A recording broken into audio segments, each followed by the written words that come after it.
Chaos reigned backstage on opening night. Nerves, the shaky edge of hysteria, breathless, sometimes literally, excitement played together in a crazed concert as teenagers donned costumes, applied makeup, worked hair into the style of the 60s.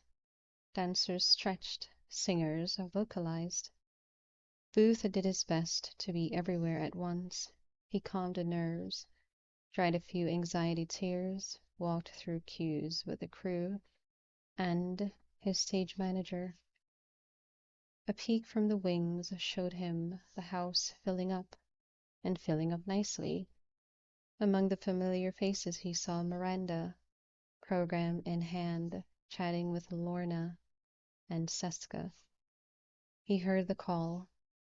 15 minutes to curtain, 15 minutes. He walked through for another check and spotted Louis, now known as Lou, with the rest of the black-clad stagehands. One of the gang now, Booth thought. He checked costumes, makeup, the soundboard, the lighting board, checked on props. He checked everything. Then he called the cast together, a circle of nervous glee. Okay, gang, this is it. You've done the work, and I'm proud of every one of you. Now it's time for the payoff. You're not going to just take the stage. You're going to take the night. Are you ready?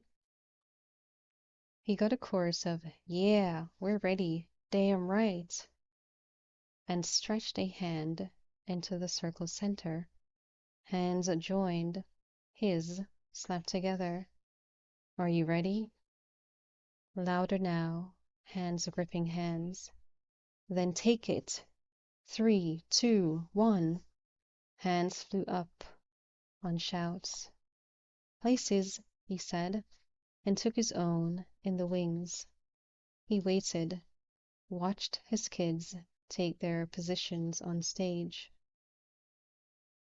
Dim the house lights. Open us up, Marley. Good evening, and welcome to West Bend High School's production of Michael Stewart's Bye Bye Birdie, with music by Charles Struce, lyrics by Lee Adams. Please turn off your cell phones and refrain from any flash photography, or Principal Downey will personally scold you. You don't want that.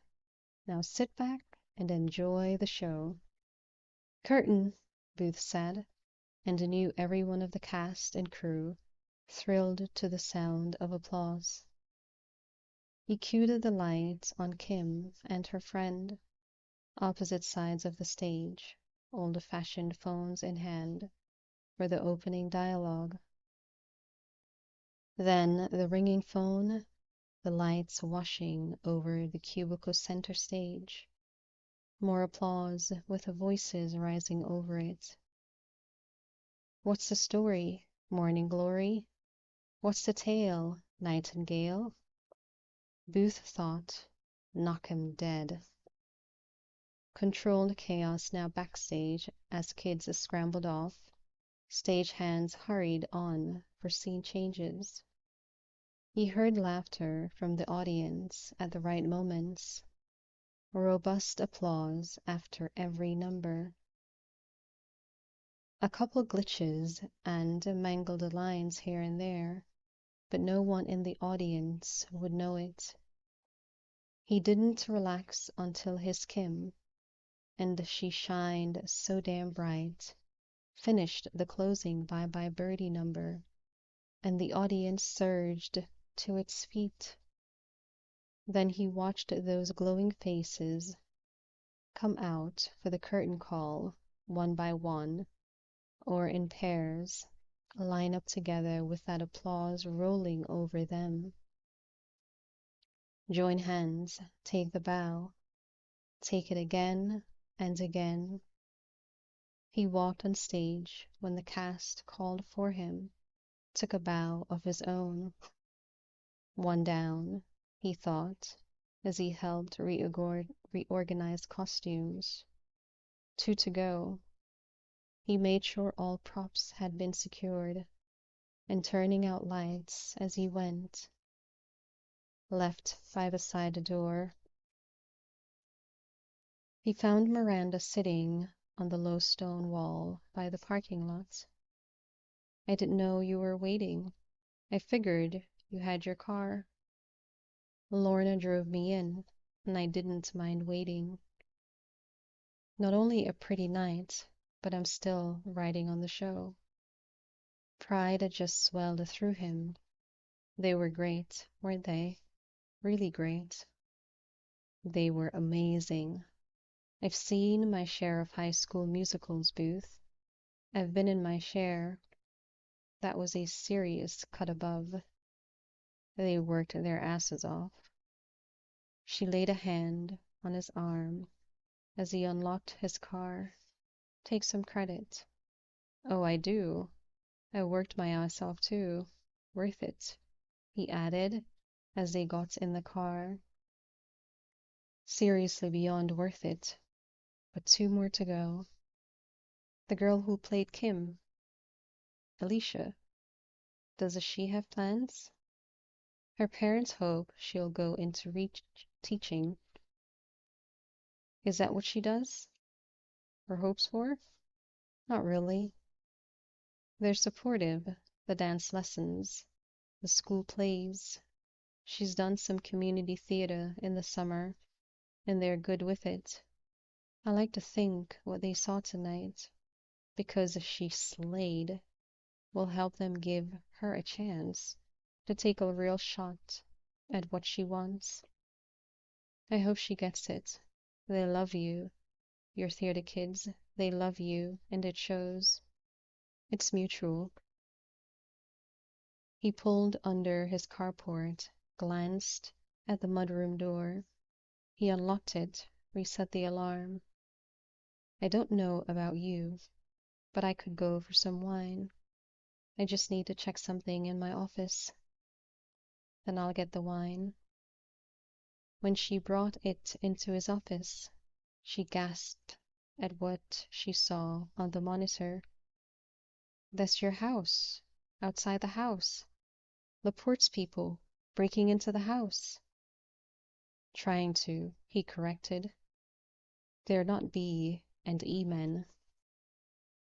They could bust down a door, break a window, which would bring the cops coming and let me know somebody wanted in. Still, that's probably what she's arguing for here. He tapped the screen. The lady's bored. No one to maim, no one to kill, day after day. It can wear on you. Her heart stuck jaggedly in her throat. Jesus, Booth. I got an alert on my phone when they tried the doors, but I had to focus on the shows. Even if they got in, which they couldn't without that brute force, they wouldn't have found anything. I didn't want them to. You were expecting this? Nodding, he took the wine, ran through the videos again while he drank. If I knew my target would be out of the house for a solid 3 hours, I'd want to take a nice tour of his place, get a feel, find what I could find. You could show this to the police. It would ruin their plans and piss off Laporte. I could, and wouldn't mind ruining their plans or pissing off Laporte. But Warwick's good at what she does, and she's good at what she does because she likes to kill and maim. She's smart and she's skilled, but she's also sick and unstable. She could decide to kill whoever went over there to question them about this little visit. Booth swiveled, then tugged Miranda into his lap. Are you happy about this? I will, happily, send this video to Laporte and tell him to pull his bullshit watchers out or deals off. I'll add a considerable outrage. He kissed the side of her neck. That'll feel good, he murmured. So does this. I take it having people who like to maim and kill try to break into your house makes you happy and stirs your sexual appetites. The show made me happy. The attempted break in is just satisfying, and you stir up my sexual appetites. I liked looking out and seeing you in the audience. He skimmed a hand up her side, just brushing her breasts. I'd like to look out tomorrow night and see you, because you don't want me here if they try to break in again. That's a bonus, but I liked seeing you when I looked out. Can I watch from the wings? He managed to soothe her and arouse her at the same time. It's been years since I felt that backstage rush. Sure, I'm just going to set my drink down because what I have in mind requires both my hands. Oh? She tossed back her hair, lifted an eyebrow. And what do you have in mind? I'll show you. He had her shirt unbuttoned in under 5 seconds, and the front snap of her bra released. Then he used his thumbs, just his thumbs, and his teeth. She had to grip his shoulders in one hand as her spine melted. I think, gosh, I'm going to put my glass down too. Good idea. He flipped open the book, the hook of her pants, because I'm just getting started. He didn't strip her clothes all the way. He found it erotic, exciting to take her when they were both half-dressed. Her shirt, so crisp and white, fell off her shoulders, caught at her waist, and laid bare so much smooth skin. The sounds she made with her mouth avid on his kindled fires in his blood, in his gut, and his loins, urgent, desperate sounds as she grappled with his belt. The chair rocked and swayed under them as he worked her pants over her hips, and with one arm locked tight around her, he slid his hand down, teased, stroked, tormented until his fingers penetrated the wet and warm. She cried out once, twice, shuddering, shuddering before her head dropped limply onto his shoulder. I can't. She'd gone liquid, he thought, like wax in the sun, still hot, so hot, and fluid. Sure you can, just a little more. Light strokes now, until her breath began to thicken, and her hips began to move against his hand. Give me just a little more. He'd wrecked her, destroyed her, renewed her. The pleasure, tortuous, glorious, built again so she could only yield to it, to him, could only let him take what he wanted, how he wanted, as long as he wanted. When at last, he thrust inside her, she could only press her face against his neck and let him drive her. When Booth stepped on stage at the end of the final performance, the cast and crew presented him with a ham. It made him laugh through the odd sorrow of being done. Then his Kim stepped forward. We have something to go with it. Some of us will be back next year and look to you to turn another group of hams into a trope. And some of us will graduate next month and move on, but none of us will forget you. So she started it, a cappella, then the music flowed in, and the rest joined. We love you, Mr. B. Oh, yes, we do. We love you, Mr. B, and we'll be true. It floored him, left him speechless. All those voices filled his heart, so he had to struggle for composure when they finished, when the applause died off. When he looked at their faces, he knew love. Thank you. Thank you for the gift, and I don't mean the ham. You're treasures to me, every one of you. Take a last bow and curtain. After the curtain, the celebration, the cast party, he lay in bed beside Miranda. As he lay in the dark, he wondered if he'd be one of those who came back next year, or one of those who moved on.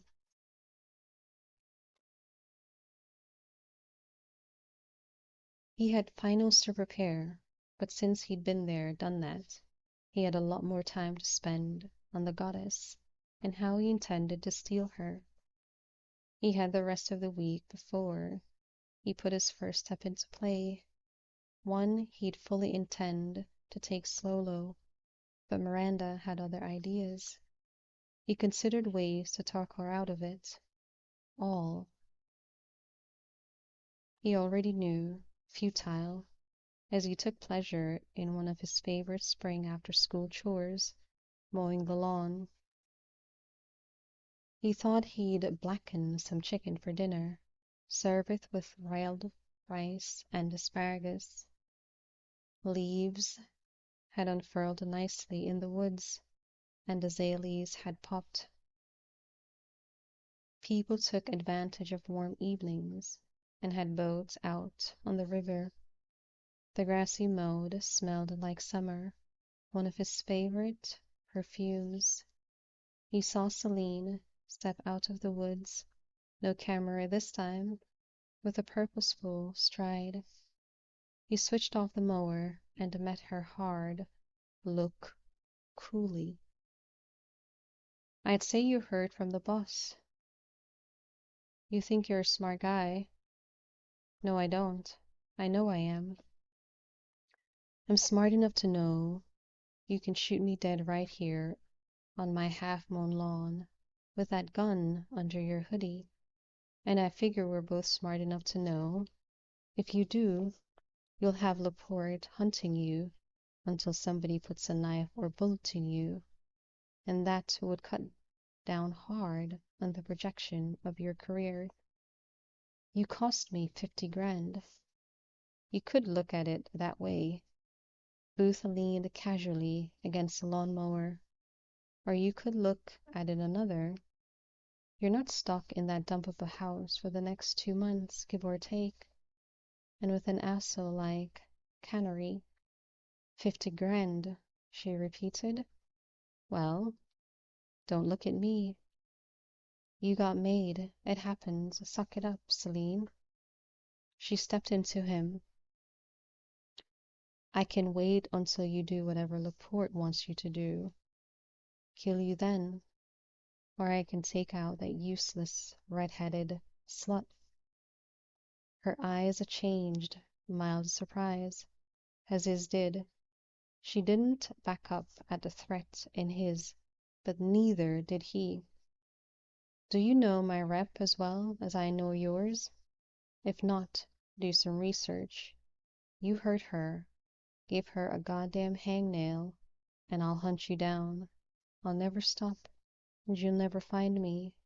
I won't kill you, much too quick and over, but I'll make sure you spend the rest of your life in prison, and not a nice, regulated American prison. I know the places you worked, Celine, and some of their prisons make the system here look like Disneyland. You don't scare me. No? When he stepped back with her, gun in his hand, her eyes widened. I should.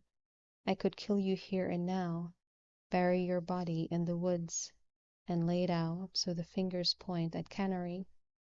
Or you can walk away, consider the 50 a loss and keep going, because trust me, I'm going to know where you are and what you're doing from this point on. You made that a mission for me. Go look up Frank Javier and see what happened to him when he got in my way. It should help you decide how to play this. You think this ends it? I think I'm pointing your gun at your gut and could end it right here. Now get off my lawn. She turned, stalked toward the woods. Frank Javier, Lima, Peru, Booth called after her. Look him up. He heard the door open behind him as Celine disappeared into the woods. Stay in the house, he said without turning around. She's gone. You're holding a gun. Would you have shot her? No, but that's my failing. Laporte doesn't have the same sensibilities, and he'll get an earful on this. For safety, Booth ejected the magazine, made certain the chamber was empty. Just because he hated guns didn't mean he didn't know how they worked. He turned then and saw Miranda on the patio with his kitchen cleaver in her hands. Jesus, Miranda, go put that away. What are you going to do with that weapon? I'm going to plant it in the bungalow after they leave. But now I'm going to let Laporte know his hired gun cost him another $1 million up front. Did you? She broke off, then started again. Booth, did you kill this Javier person? I've never killed anyone, and don't intend to ever kill anyone.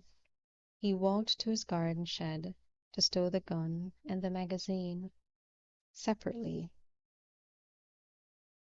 He's in a craphole prison in Peru. What did he do to have you make that happen? He turned, gave her a steady look. He tried something along the lines she just did. He got in my way. Go put that away now, he said more gently. I have to make a call. She put the cleaver back, noted, as if looking at someone else's hand. Hers was steady, but she couldn't quite will her heartbeat back to normal. She'd come into the kitchen for a bottle of water after shutting down her work for the day, and glanced out the window because she heard voices through the screen. Just glanced out as she twisted off the top of the water bottle. And there was Booth facing off against a hired killer. She'd grabbed the cleaver. She still didn't have the clue exactly what she'd intended to do with it, but seconds later Booth had a gun in his hand. Her gun. He'd taken a gun from a professional killer as easily as she might pluck a wild flower from a meadow. How did she feel about that? Maybe she'd figure it out once her heart stopped banging against her ribs. She took a long drink of water, then another, while she watched Booth standing on the narrow pier, talking on his cell. She grabbed another bottle of water and went outside. He glanced back as she walked to the pier and looked mildly annoyed. The look didn't match the cold snap of his voice. I told you not to screw with me, Laporte. Sending your psycho killer to my goddamn house is bloody messing with me. I don't give a rat's ass if you did or didn't, he said after a brief pause. You screwed with me, you broke the terms, and it's going to cost you another $1 million. Pay up or find somebody else to get the rock. You know where to wire it. I'll check in 20 minutes. If the money's not here, deal's off.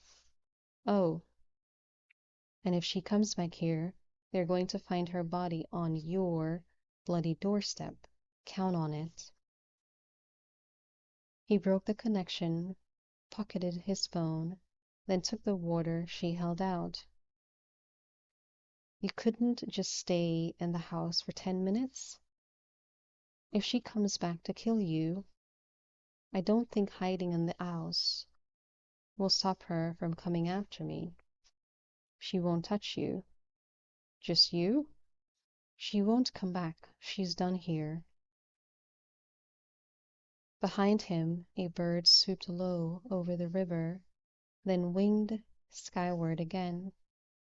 He had a thin line of sweat down the center of his t-shirt, not from fear, she thought, not even from fury, from the simple and homey task of mowing the lawn on a sunny afternoon.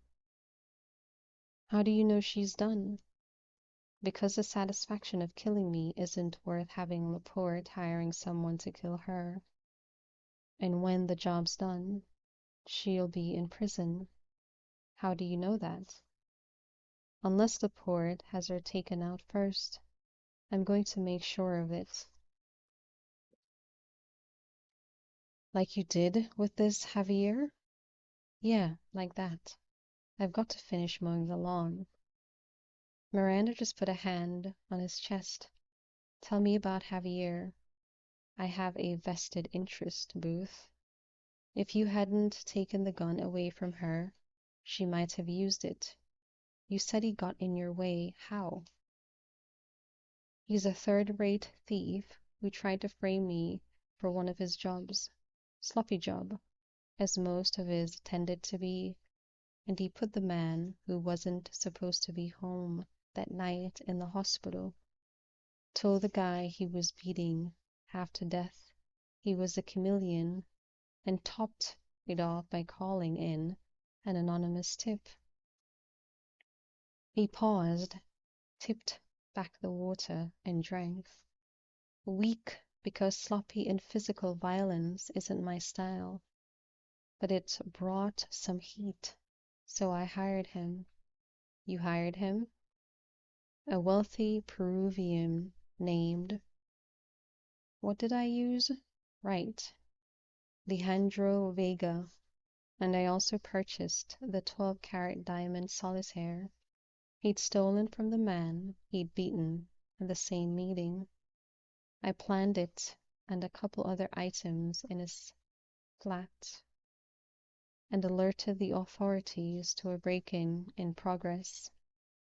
They rounded him up, solved 2 cases at once, and he's doing a very long stretch in a very inhospitable Peruvian prison. I slipped in once, just to let him know who sent him there and why. Her throat had gone dry, but she'd already finished the water. You slipped in to a Peruvian prison? Not that hard, and necessary from my perspective. I wanted the word out. With eyes calm and cool, he scanned the water and over to the woods where Celine had retreated. I paid my debts. He finished off the water, handed her the empty bottle. I need to finish mowing the back. I'll deal with the front tomorrow. We're having blackened chicken for dinner, and I want to marinate it for an hour. She stopped him again, this time with a hand to his cheek. You're so hangry. Damn right I'm angry. She came here, armed. You were in the house. I had a cleaver. He let out a half laugh, then turned her hand to press his lips to her palm. She won't be back. Laporte will make sure of it. Or, in the end, all this turned to our advantage. How's that? He was rattled. I could hear it. He didn't control her, I did. And now I am controlling him. It's costing him another $1 million. Will he pay? Booth took out his phone, checked. He already has. She realized, from her viewpoint, Booth could do anything, handle anything, so she nodded. Good. Go perform your miracle with chicken. I'll finish mowing. I have a very cute backyard at my own house, she said, when he hesitated. I take care of it myself. I like taking of it myself. Okay, all right. I'm sorry about all of this. She handed him back the water bottle. How stupid is it to apologize for having the spine and the skill to chase off a professional killer? I had a redhead with a cleaver as backup. He went back inside, washed his hands. He figured the angry phone call to Laporte and the demand for the additional $1 million not only removed Warwick from the area, removed a threat to Miranda, but had likely guaranteed Warwick's death warrant. He'd done what he'd had to do, he thought, as he watched Miranda mow the lawn, and he could live with it. After dinner, after dark, Miranda went with him to the bungalow. He took the route through the woods because he wanted to make sure they'd taken down the cameras. They had. Miranda tapped a finger on the bag he carried over his shoulder. I didn't realize you'd need so many tools to get into the house. I don't. Lights are off, he said. We'll go around the back. What's in the bag, Booth? Just a few things I picked up on a previous visit. A previous visit? When? After they tried to get into my place. I left you a note in case you woke up so you wouldn't worry. How considerate. He ignored the pissy tone because he figured she was entitled. I thought so. Listen, I never figured I'd have her gun to plant when they left. I wanted a little insurance. Both car gone, he noted, and when he checked, he found the trash bins empty. Smart to clean them out. He took a pair of surgical gloves out of his bag. Put these on. Really?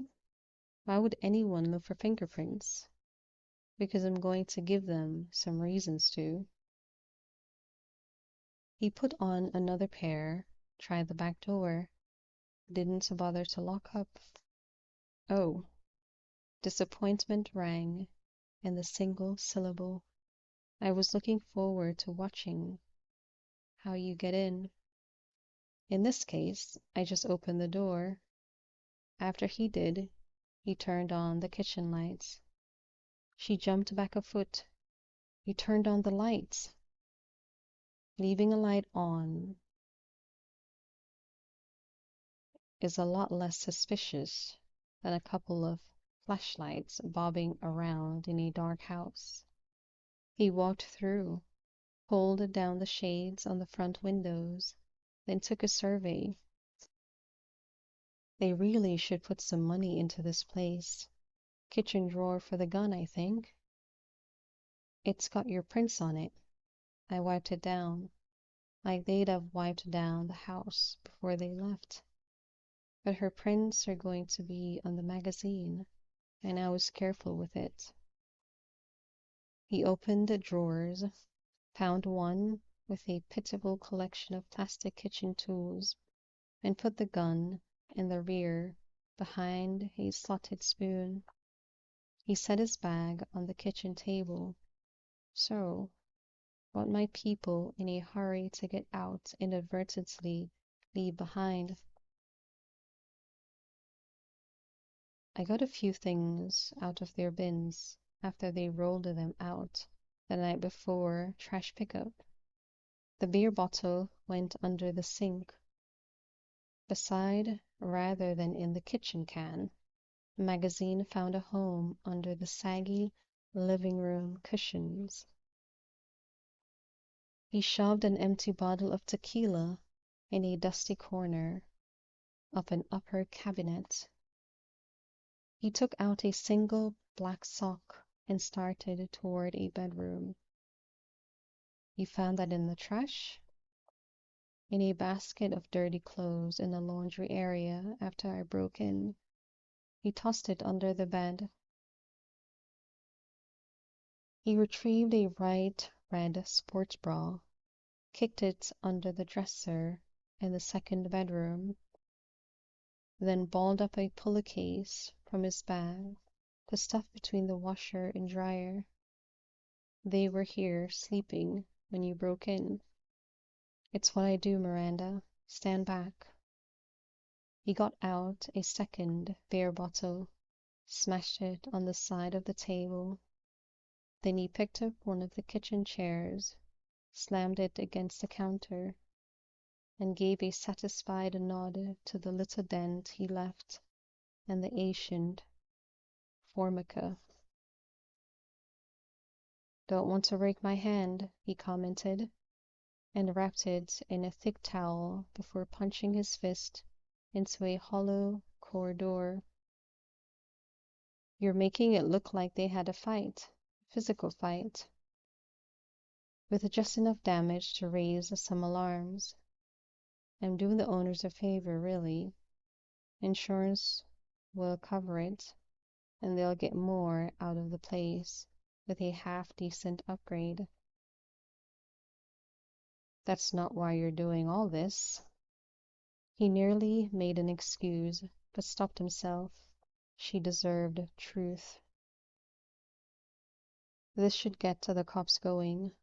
Hopefully get their real names, their backgrounds. Maybe the cops catch up with her before Laporte does. She cost him $1 million. He pays his debts too. You'd rather see her in prison than in the ground. He stood, long and lean, in his battered jeans and ancient chucks.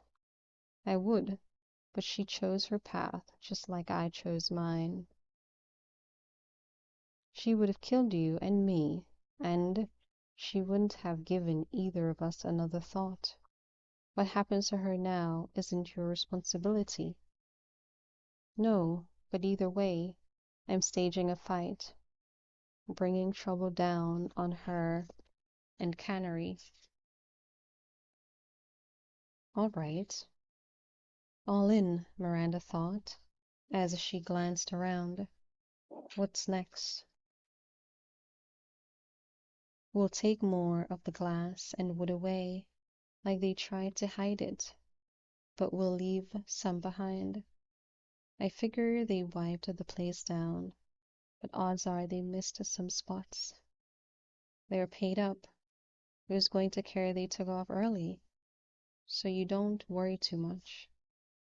But Tracy, the owners, and the police are going to care when they find damage, what looks like a physical fight, and a loaded gun. There you go. I've got a couple more things to toss around. Then we'll pick up and go home. Since we're neighbors, we're going to get some questions. Hit the truth to a point. We ran into her one morning walking in the woods between my place and the bungalow. She had a camera, talked about all that. She stopped by tonight while I was mowing the grass. No camera. Seemed upset, but just said she was out walking. Close enough. The questions came at the end of the week with a knock on her door.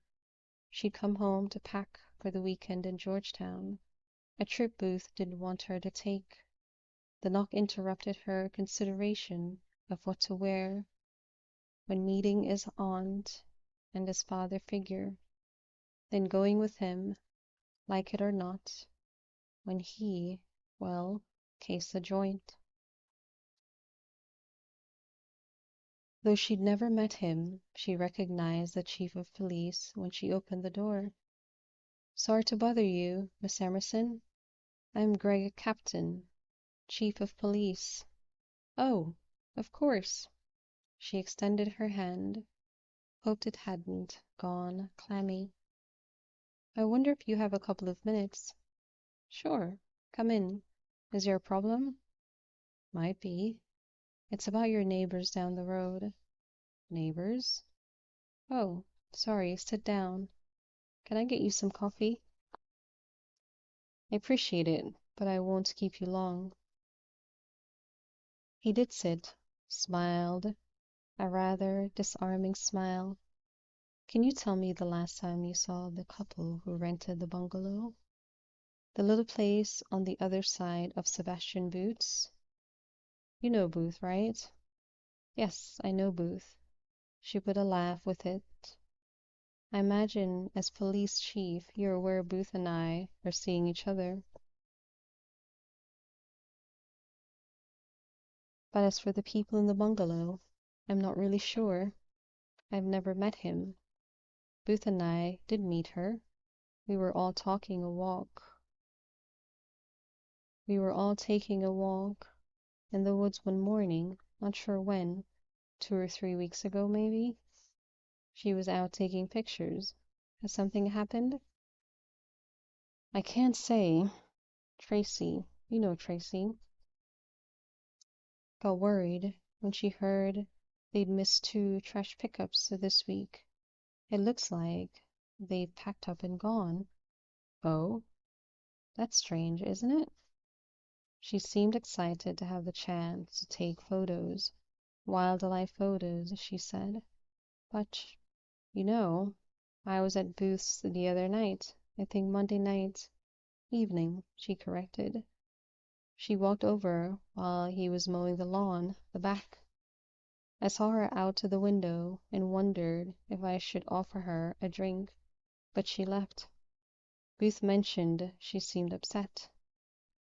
Didn't they let Tracy know they were moving out? Doesn't seem so. And you didn't talk to her yourself Monday evening? No, I was finishing up some work and came in for some water. Noticed her talking to Booth. She walked back in the direction of the bungalow through the woods. When I went out, Booth said she'd just sort of wandered over and said she wanted a walk or some air or I'm not exactly sure, sorry. And he said he seemed quiet. She seemed quiet. Maybe she was. Maybe she was upset they were moving out. Could be. Well, thanks for your time. No mention of the gun, the damage, Miranda thought, as she closed the door behind him. She took out her phone. She'd get a more detailed account from Tracy. As she packed, Miranda put the phone on speaker.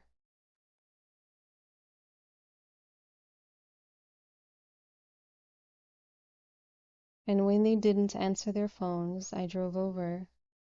No cars, shades down. I walked around the back, and the back door was unlocked.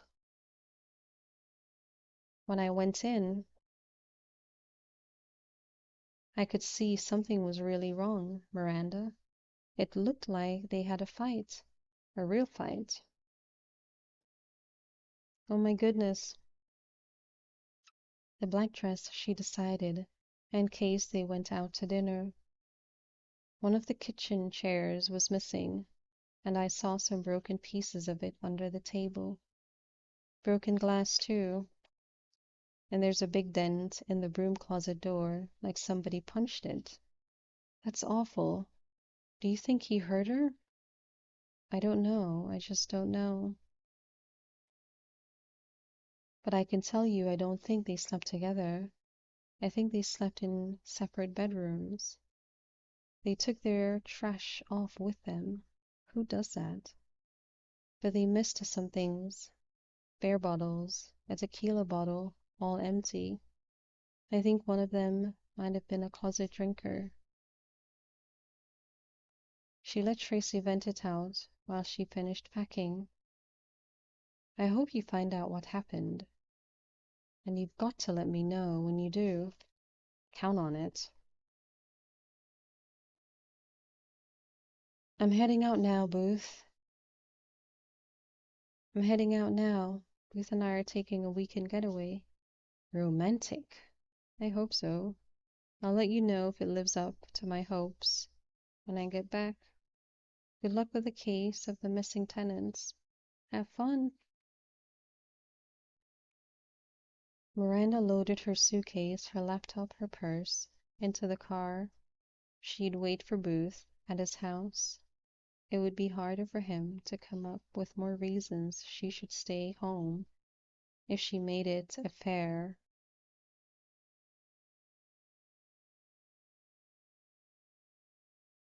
accomplishment.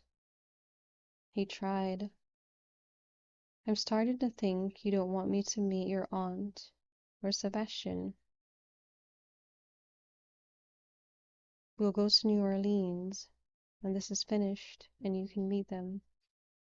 They're only a few hours away right now, and I'm looking forward to meeting them and playing my role tomorrow. There's no need for you to. A man like, what's your name again? She laughed when he just closed his eyes. You're Monsieur Henry Dubec, the great, eccentric, exclusive, and difficult interior designer. You're also discreet. Never reveal much, less discuss a client.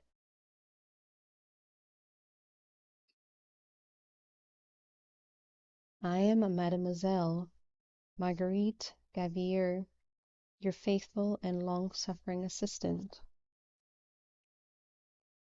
She pointed at her suitcase, pointed at the door. We agreed, Booth. I was in a weekend state after wine and sex. A deal's a deal, and you'll have a two-set of keys. She sailed out with her laptop case and her purse, and waited for him to load her suitcase. He'd saved it till last in vain hope. You'll note I packed lights, and you didn't.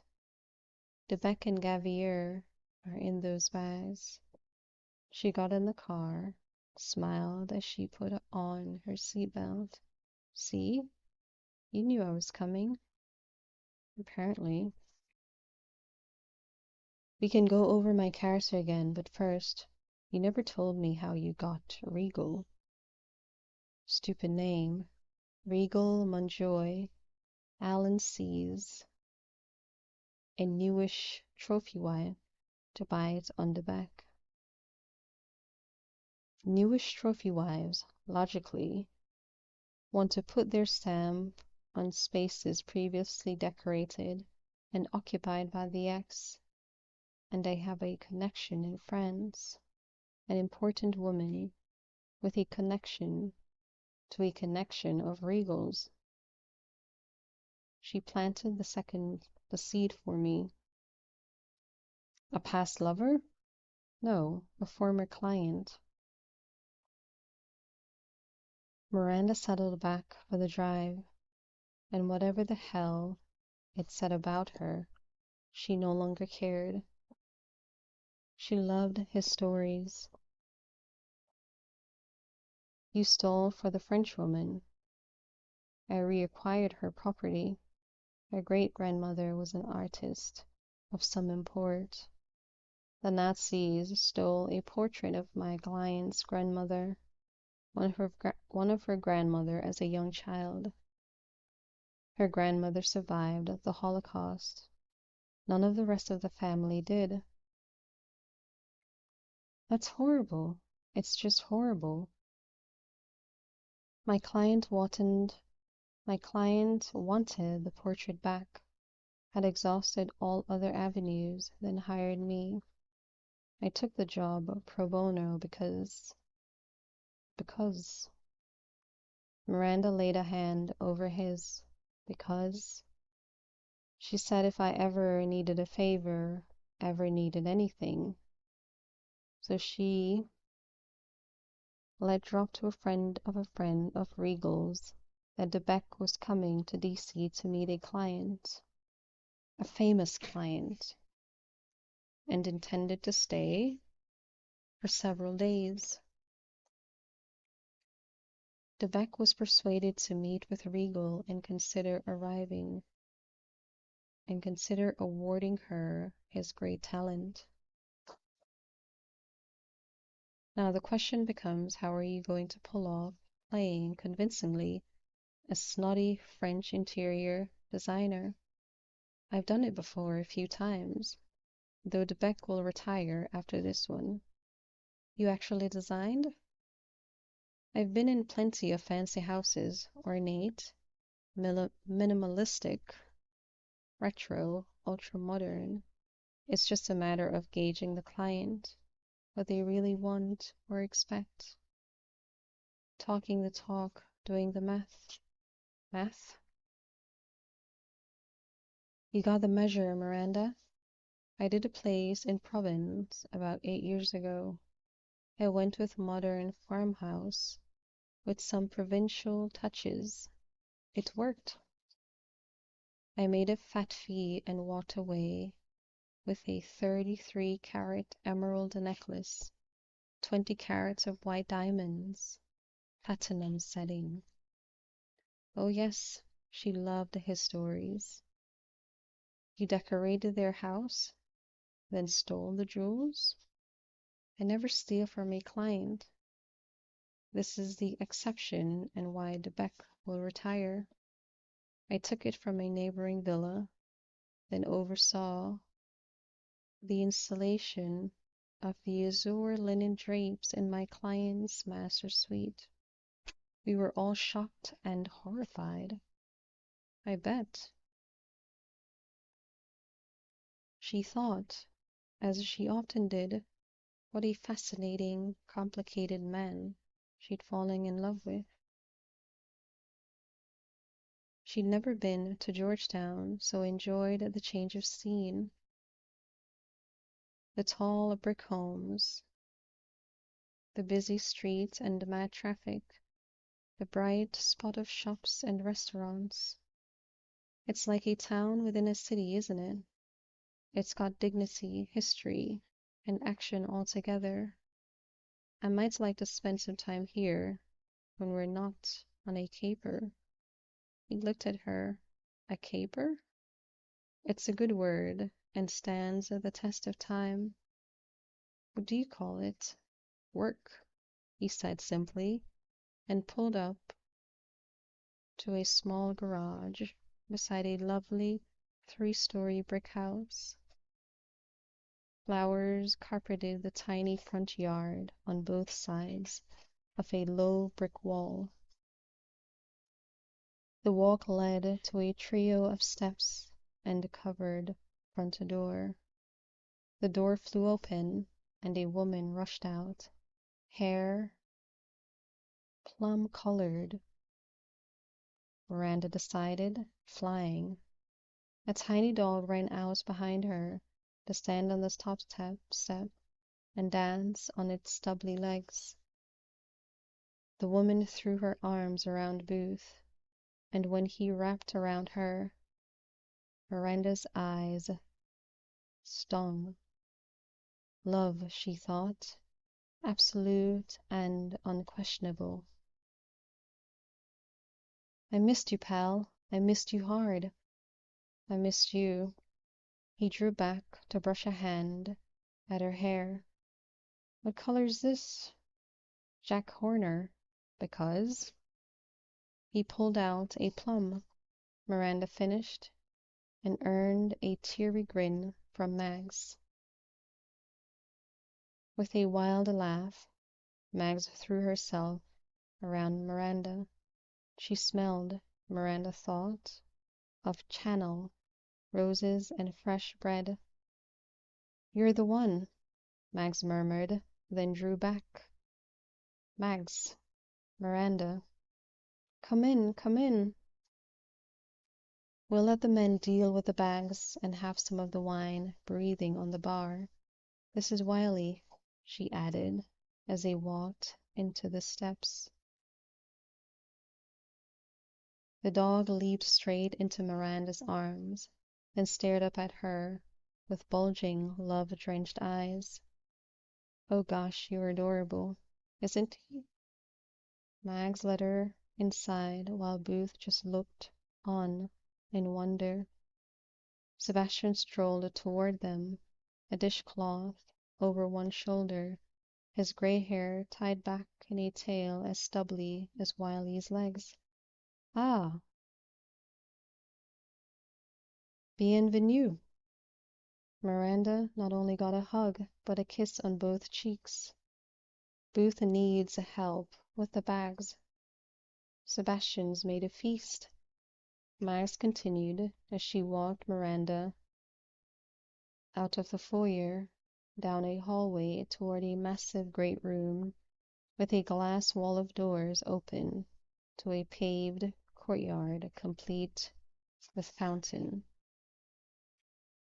The air smelled like heaven must. I watch him when he prepares a feast. Occasionally I sit and stir.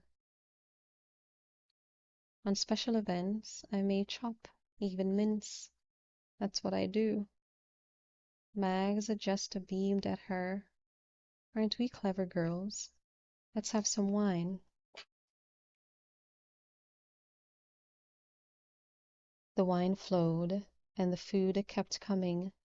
Conversation rolled through it nonstop as Miranda sampled boudin balls. She didn't know what they were, other than delicious. Conversations did not roll anywhere near Laporte, the Red Goddess, or any aspect of what loomed ahead. It jumped around from food, New Orleans, West Bend, Miranda's books, and back to food, as they moved from the spacious kitchen into the formal dining area, with the table set charmingly with flowers and candles. Sebastian, clearly enjoying himself, set down a platter of beautifully presented crab cakes on mixed greens served with his own remoulade. One bite had Miranda lifting her glass to him. Amazing, and I see where Booth got his culinary skills. I polished up a rough diamond, me. Tonight we bring New Orleans to you. I don't think I'd taste better on Bourbon Street. If my heart didn't belong to your aunt, Sebastian patted it, I'd steal this one from you. You come visit me in the bayou. I'd love to see your bayou. Would see it, Miranda determined. Booth says you have 3 daughters, my 3 jewels, and now I am a pawpaw me. I got me 4 grandbabies and another coming, which makes me an honorary grandmother, Max put in. They call me Magma. Time goes, she added with a wink at Sebastian. The smart ones go with it and enjoy the ride. The purpose of the visit didn't come up until they sat with servings of bread pudding and caramel sauce. Mice, Sebastian began. Tomorrow. Tomorrow, Booth repeated. The appointment's at 2, so we should leave here at 2. Debec keeps them waiting. You've got the transportation arranged? Sebastian nodded. I figure about 90 minutes should do it, and I'll give the client a business card. Or Miranda will, with the direct line to the drop phone. Dauphine has that? She set, Max confirmed. Monsieur Debec's administrative assistants. I'll assess the security, electronic and human, evaluate the weak spots, locate the target area, and get the client's schedule for the next 3 months. You'll do all that in 90 minutes? Booth glanced at Miranda. Less, but 90 for the flourishes. The Beck's a busy man. If it takes longer, it's because she's giving me more than I expect. She's a talker. Looking smug, Mags sipped coffee. I got a mani-pedi at her salon when she was in. You wouldn't believe what they charge in that place for nails. You need to bill me. Oh, stop. She waved Booth away. I got a glass of good champagne and some time watching your target out of it, plus a damn good pedicure.